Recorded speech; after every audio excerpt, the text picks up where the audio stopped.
嗨，大家好，我是坦平叔。今天是2025年8月19号。这一期咱们继续胡聊胡适、胡指挥还有胡一静老师今天 A 股市场三大指数盘中震荡走高，午后稍有回落。截至收盘呢，上证指数收跌0.02%，实际上就是在震荡没涨也没跌。深成指收跌0.12%，创业板指数收跌0.17%。这个沪深两市成交额2.6万亿。虽然比昨天缩量1800亿，但是这个量还是不小，就是也算是放量高位震荡这么个走势2900多家股票上涨，2200多家股票下跌，主力资金流出700亿，还是维持一个指数牛市的这么一个趋势量价配合也还可以。随着指数走牛，现在这个机构开始拼命唱多现在4000点只是起点，又开始了4000点是牛市的起点。最近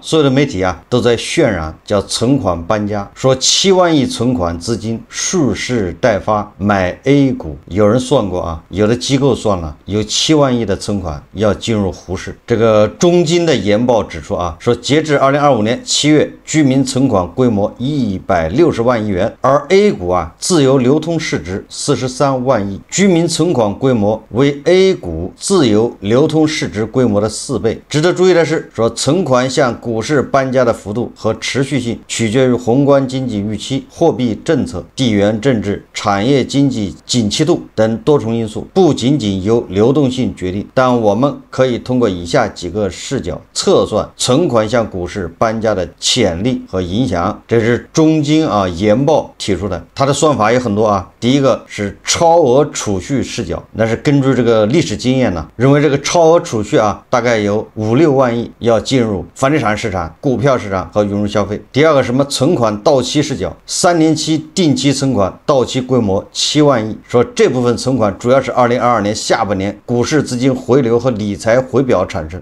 这个钱到期了，它要进入股市。总之它测算了一大堆综上所述，我们从超额储蓄、定期存款到期和存款活化视角测算，居民存款潜在入市的资金规模约5到7万亿元，可能高于2016年到2017年、2020年和2021年2轮股市上涨行情中存款入市的规模。这个说来说去都是叫刻舟求剑了。大家都知道这个我们的居民存款160万亿，人均是好像11万还是12万，这存款大家自己可以掂量掂量，问一问身边的人有多少人达到了这个标准，就人均大概12万你家如果是4口人，那就存款是48万，将近50万。我们总说结构性的问题，对吧？这个叫贫富分化，160万亿的这个存款，2%的人占了80%，对吧？90%的人只剩下那20%的存款。根据招行金葵花的数据，对吧？根据各种统计数据，我们有6亿人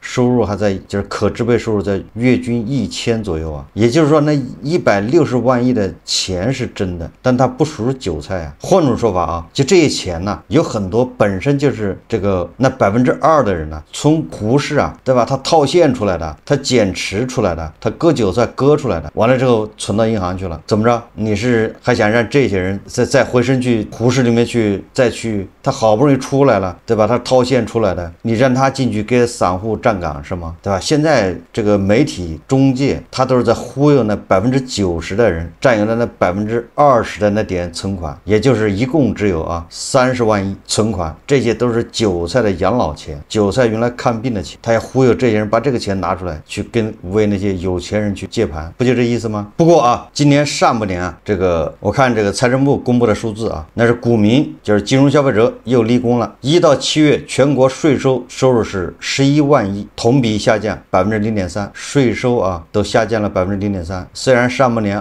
大家记住了，虽然上半年大家感受到的是不是税收的这个比以前更严了？时髦点说法就是应收尽收，对吧？连你在纳斯达克炒股赚点钱都要交税，各种补税就这种情况下，咱们的税收啊下降了0.3个百分点，对吧？这是财政部公布的数字啊。但是啊，股票印花税936亿，就将近1000亿，同比增长63%啊，1到7月啊，也就是说，这个虽然啊各行各业，对吧？这个给国家的税收啊总体上是减少的，但是金融消费者那是为经济、为国家的税收那是做出了贡献啊，比去年增长63%。可以说是一枝独秀。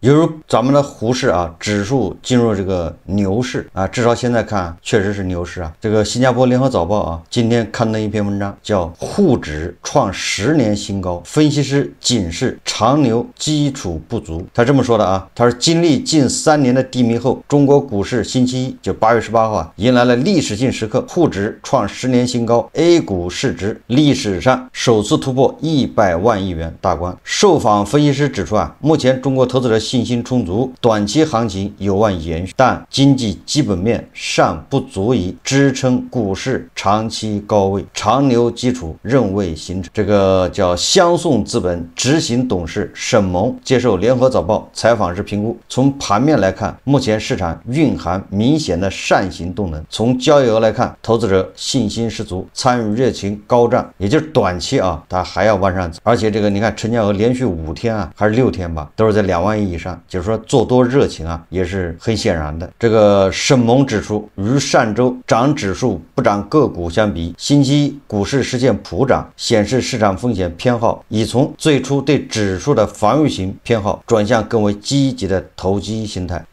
态啊。不过他也提醒，当前的市场信心主要受情绪驱动，缺少经济基本面的数据支撑。从经济结构上看，也尚未看到深层次改革措施来释放经济成长潜力，对吧？这个是湘颂资本啊执行董事他的观点。我的观点是什么呢？不仅这个缺少经济基本面的支撑，你就连资本市场本身它叫带病这个走牛啊，基础不牢，地动山摇，无非是沙滩上建高楼啊。但是有人就喜欢这个过程，对吧？反正他高楼建起来，我在里面转一把，对吧？在那楼塌之前我离开，对吧？这个就很多这个金融消费者他都有这个自信啊，甚至有人现在已经赚到钱了，对吧？他准备随时要离开这个沙滩上的大楼，那只能说啊，祝你好运。中国国家统计局上周发布的最新数据显示，7月规模以上工业增加值增速跌至8个月低点，社会消费品零售额增速放缓至去年12月以来的最慢。国泰海通固定收益投资部副总经理刘春雷受访时认为，目前得出基本面驱动 A 股指数的结论尚为时尚早，但他指出，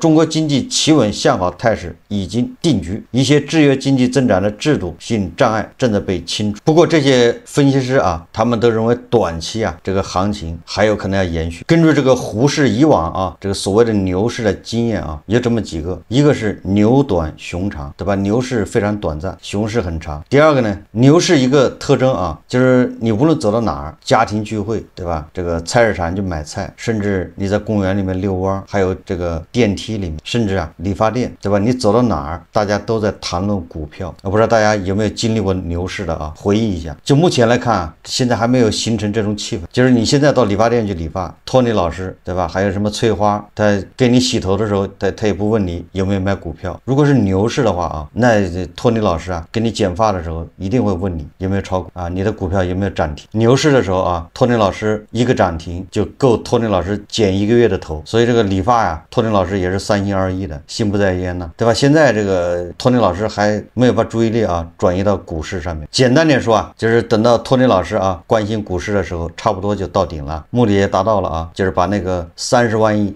韭菜牛马的存款，对吧？吸引到这个沪市去站岗去接盘，对吧？关于这个韭菜啊牛马炒股，咱们听听这个经济学家向松作他是怎么说的。大家看视频啊。我告诉大家，买股票弄不好，你真的会得神经病。我们很多的散户投资者，为什么你一买进去就被套牢？搞内部交易的人，他们自己承认过，他们是很聪明的。我告诉你，就是坐庄的人，他已经把这个股票炒得比较热了，炒得比较热以后，我们这些散户投资者跟进去，必然被套牢。我们普通老百姓投资理财能赚钱吗？假如我现在手上有几十万、30万、50万的闲钱，我到底该怎么办呢？那么我告诉一个很伤心的一个事实，老百姓，我们讲的散户投资者基本上不可能赚钱。第一，投资是一个非常专业的活，所以大家可以看到，专业的股票投资者、专业的金融投资者都是些什么人？我告诉各位，基本上都是些疯子。什么疯子呢？就是他们可以玩命，他们可以不睡觉，他们可以天天在这研究这些东西。比如说，你怎么选择股票？我们一般老百姓都是道听途说，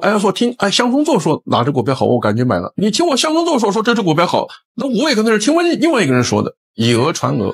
那么你要选股票，你就得做研究，那你就得有财务知识，你得有金融知识，最起码你得看得懂一个企业的资产负债表嘛。但是你要看懂这3张表，我告诉你，你起码要在大学学经济学学个1年，你可能才能看得懂。但是你即使把企业的3张资产负债表看懂了，你就以为你看懂这个公司了吗？我告诉你，那还差得远呢。真正做股票投资的人，他们不仅仅去分析公司的财务报表，去看这些3张报表，他们要实实在在跑到公司去调研，去询问，去跟员工交谈，去跟董事长 CEO 沟通。我跟大家举个例子，巴菲特他和他的太太，他们有一段时间曾经每年都到迈阿密的一个酒店去度假。他每次到酒店去，他的太太和他的朋友，他们在外面玩得很开心。他在干嘛呢？他躲在酒店里面，看他要买的这些公司的财务报表，分析各种数据。巴菲特和他的那个合作伙伴，他们所下的这个研究功夫之深，我告诉大家，已经超乎我们的想象。请问各位，也下过这种功夫吗？你买这个公司的股票，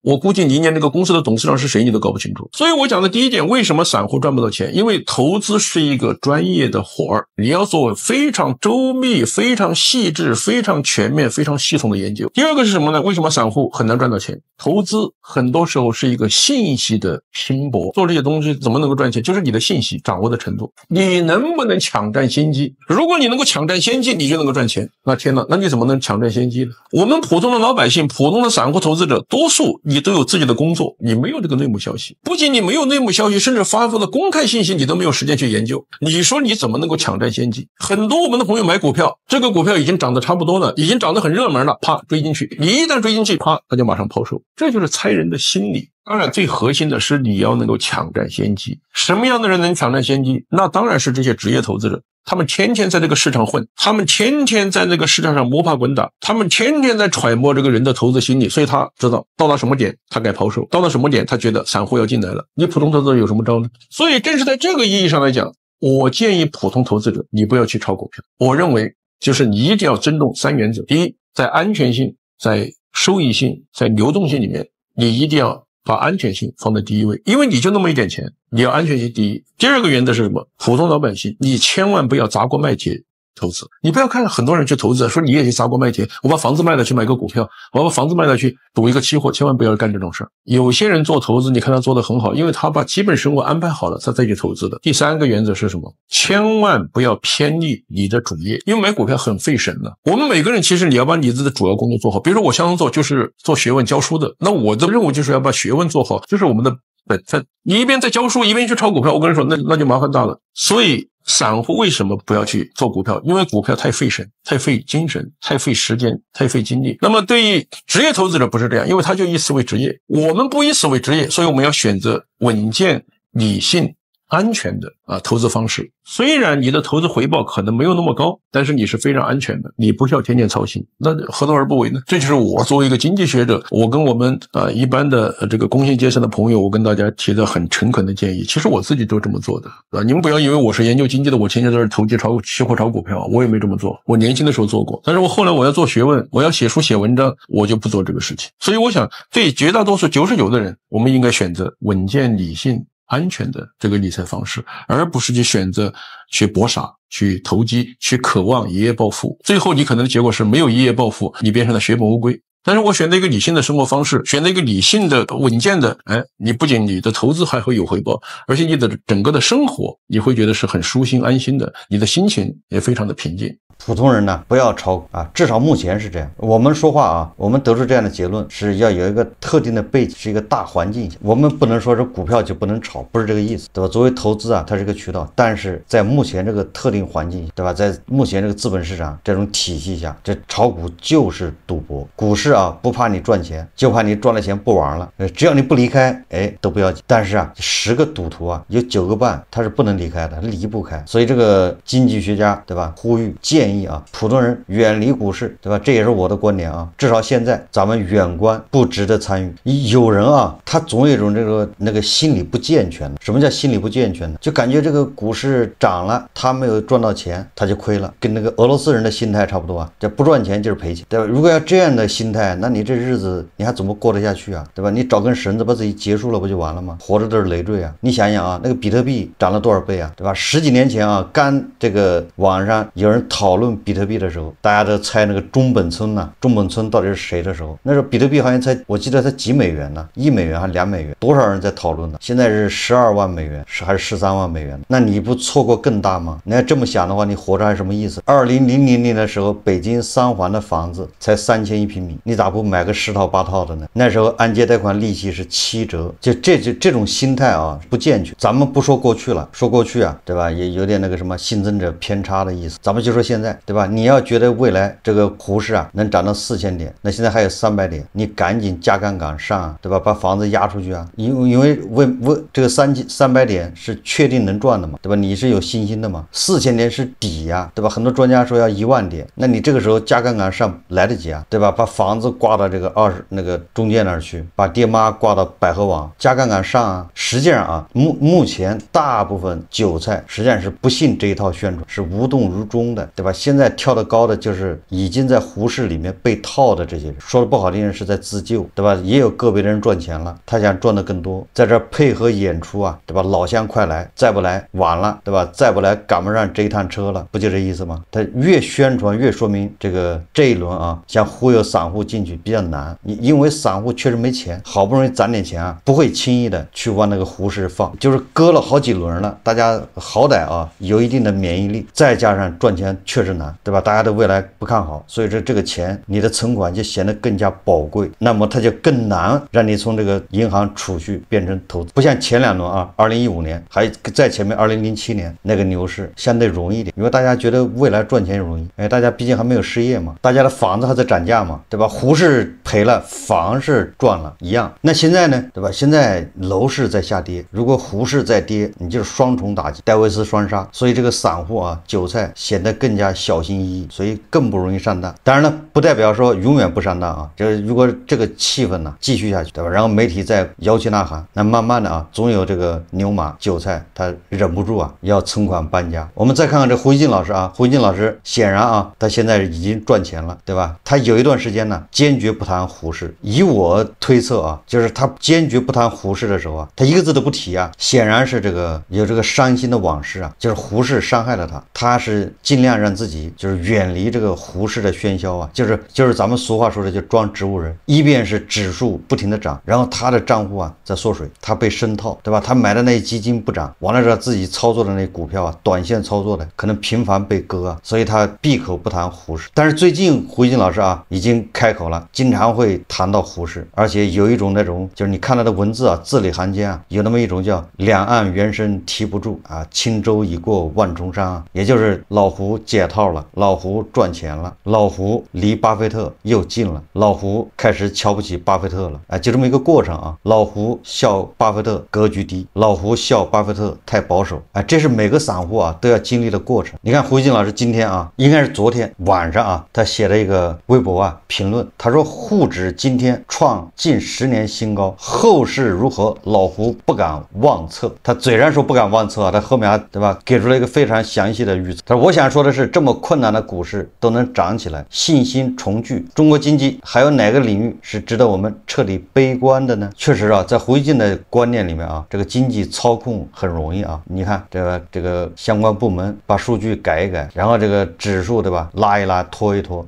胡适有信心了，胡适有信心，那就证明咱们全行业啊都有信心。这个有那么一点点啊自欺欺人的意思，对吧？走夜路吹口哨啊，自己给自己壮胆。他后面写啊，他回想老胡2023年6月进入胡适后撞上大跌，市场上无数人叫骂，极端唱衰，把中国股市为何起不来说得入木三分。真相是怎么改进和调整都没用了。可是今天的情况表明，就是那些在别人悲观纷纷离场时保持信念并赶入加仓的人，他们在这一轮赚钱了。这个不谦虚的说啊，胡锡进老师就是这种人。胡锡进老师说啊，他说很多人错过了今年 A 股的这波上涨，但真的没关系，股市很可能还有有后续机会，而且在社会一些其他领域，个人发展的机会一定同样存在，就是有股市啊这种虚假的这种泡沫，这种指数牛市啊，把这个再推广到其他领域。这个胡锦老师啊，现在最大的问题困惑啊，就是什么时候兑现呢？什么时候离场，对吧？什么时候止盈？也就是胡锦老师只要不止盈啊，那他这个账面财富就像那个他这个账面亏损是一样的，都是梦幻泡影啊。他要一直拿着的话，那总有一天，对吧？不过又是坐了一次电梯啊，又是一场梦。现在套现吧，胡锦老师他也不甘心，因为他今天卖掉了，过几天一看卖亏了，如果不卖的话，又会多赚一些，对吧？虽然他赚了钱，他一样的焦虑，因为胡锦老师说了，当指数涨得多的时候，他的这个账户啊没有指数涨得快，那么他心里就不舒服，有种失落。当指数跌得多的时候，他的账户跌得少，他就很开心。这是胡锦老师自己说的啊，所以还在胡市里面折腾的，自己想一想，是不是正在经历这种过程？你什么时候收手，对吧？什么时候止盈？虽然啊，少数人现在账面已经盈利了，但是一样会在接受